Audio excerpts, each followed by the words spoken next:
What up, world? It's your boy Chuck Wick, aka Charles Brown, back again for another Talking Facts. But first, I want to ask you, are you good? If you're good, hit the like button, hit that subscribe button, hit the notification button so you can get notified on all the upcoming episodes. All right, man, your boy R. Kelly was sentenced on all counts of sexual misconduct, sexual assault, racketeering. Everything they threw at him, he got hit with it. Bam, bam, bam. So they basically saying R. Kelly may not, I don't know what the sentencing is going to be, but he may not get out of jail for the rest of his life. And it's kind of crazy to think that R. Kelly, that man that we once revered, I mean, I've been listening to R. Kelly back when he was in public announcement. That's like early 90s, mid 90s, something like that. We've been seeing R. Kelly doing his thing since the 90s, right? Now, we've also been seeing him do his thing since the 90s. His other thing is pouncing on these young girls. Now, why it took so long for it to come to light, because this ain't nothing new. We've been hearing about this since Aaliyah. The Aaliyah stuff used to be tabloid fodder. Like, it used to be scandal, all this Aaliyah stuff, this and that. And I don't know how this man kept this stuff out of the... It was in the media, but he kept it out of the media in a way where it always seemed like it was murky and no one knew the details. We all knew Aaliyah was not of age, but her playing along with it and being so coy about it, it kind of made it, well, like, it ain't that bad if she ain't tripping. You know what I'm saying? It's just like R. Kelly, somebody used to work for R. Kelly just went in court and said she walked in on R. Kelly performing a sex act on a then 13 to 14-year-old Aaliyah. Do you understand what that means? Like, first of all, you kept that all these years, right? And I doubt if anybody would have cared, right? Because when Aaliyah passed, she was of age and everybody had a crush on Aaliyah, and Dame Dash had already dated her, and she was already this sex symbol. She was in movies and all this stuff. So at the time, when Aaliyah passed, she was looked at as a full-grown woman. So I don't think we even cared at that point who did what to Aaliyah. So I don't know if we're more to blame than R. Kelly is, because him getting away with the Aaliyah stuff fueled him into getting more reckless and doing this more open to more females. I believe the sex tape with him peeing on the girl was after Aaliyah. After he got away with marrying Aaliyah and she ended up getting away from him and moving on to have her own career, he went and got more girls. They said he was up at the McDonald's in Chicago by the high school bagging chicks, and nobody was like, man, you got to get out of here. I doubt right now, right, in 2021, that I don't care how famous you are, I'm going to go ahead and just doubt that there's somebody famous that could play the McDonald's daily by the high school and just pop up in there and bag the girls from the high school. I don't think that's something that would go well right now, right? I just don't think it would go too well. But for some reason, we let R. Kelly do this. Of course, it was no social media, but you didn't need social media to know that that was wrong. And you didn't need it to know that he's a famous person up in the McDonald's. That should have been front page. Like, yo, why is R. Kelly hanging out at this McDonald's bagging these high school girls, right?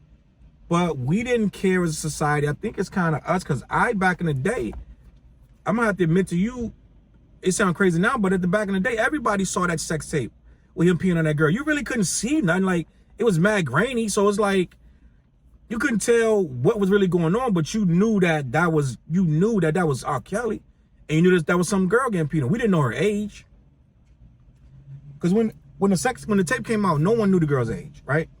So we can't say, oh, we knew she was young. We just knew it was a girl getting peed on.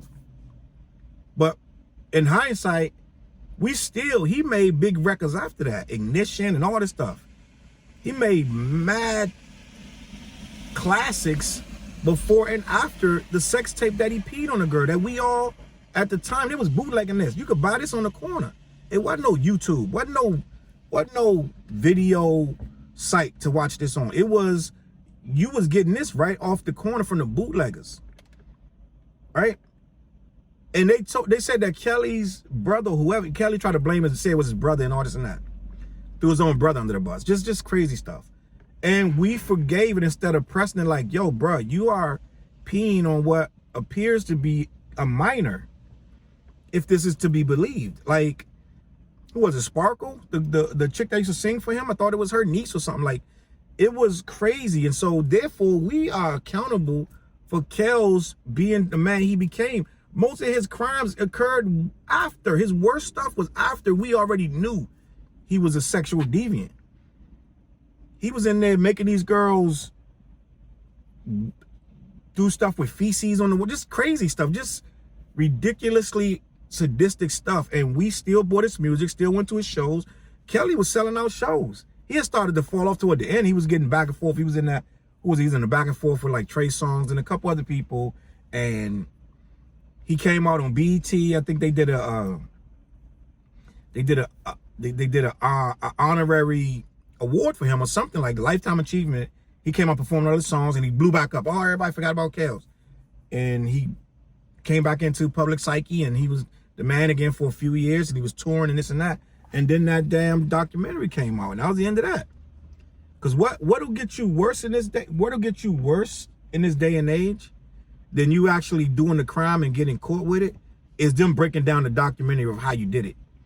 That'll get you worse than you actually getting caught red-handed. Because you can say whatever to the police and get a lawyer, but once that documentary come out, somebody got to be held accountable. People started going to his shows and mute R. Kelly and all this stuff. It became crazy, right? That's what got him, was the documentary. So now this man's sitting in jail facing lifetime of banishment. And it's sad. It's a sad story because, to be honest with you, had Challz stopped, let's say he stopped after the sex tape, right? Let's say he just stopped. We wouldn't even be talking about him. He would be fine living his life. He can get women that are on the edge of being 18 and up. Just keep it. You can get them that look young. Nah, he wanted them young for real. And that was the problem. And a lot of these parents are to blame too, because they was taking their kids right there to his house. Oh, we can't find Keisha. We can't find whoever. But you took her there. Of course she don't want to leave. She living the life. She living with a star.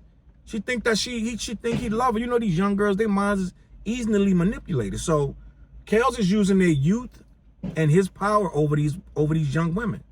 And these parents got caught up in the hype too. They're thinking, why would you hand your daughter off to somebody that's gonna supposedly make her a star? If she's underage, you're supposed to be there regardless. You're not ever supposed to leave her with them. She's a minor. So we got a lot to answer for. It ain't just Challz. It's a lot of people involved. His team that was bringing these women there. A lot of these guys that was running with him was grooming these women and bringing them to him and letting him do his thing to them. They just as much as a part of this as anybody. The people who blocking the parents from seeing the daughters, and they won't let you get past the door of the damn apartment building. Won't let you even get in the building because they down there making sure nobody comes in. Nobody can get beyond a certain point in the building because they blocking them. And they sending fake emails saying, oh, I'm okay, mom. I'm okay, dad. Leave me alone. Like, it's all kind of people involved with this. It's bigger than Challz. So it's kind of a sad situation that a man with this kind of problem could get this kind of money to make it even worse. And I wish jail on nobody. So that's just, I think jail is a very harsh place. You know what I'm saying? Like, we don't have no alternative for it. And I don't even think there could be one. Because some of these people do deserve to be in jail. But I don't know what to tell you, bro. I just don't get it. And what we would have to do is figure out something else, right? We could figure out something else. But apparently jail ain't it. But that's what Challz going to be for at least 20-something years. They said they're going to appeal it, but who knows, man? You get in the comments and let me know what you think. Is Challz a victim of his own success, or should he get an appeal? And did he get framed? Because a lot of people saying he got framed. I don't know. You let me know in the comments what you think. Is Challz being framed, or did he get what he deserved? And as a culture, are we accomplices of his misdeeds? Let me know, man. Like the video, subscribe, hit the notification button. I'm gonna catch y'all on the flip side. Peace.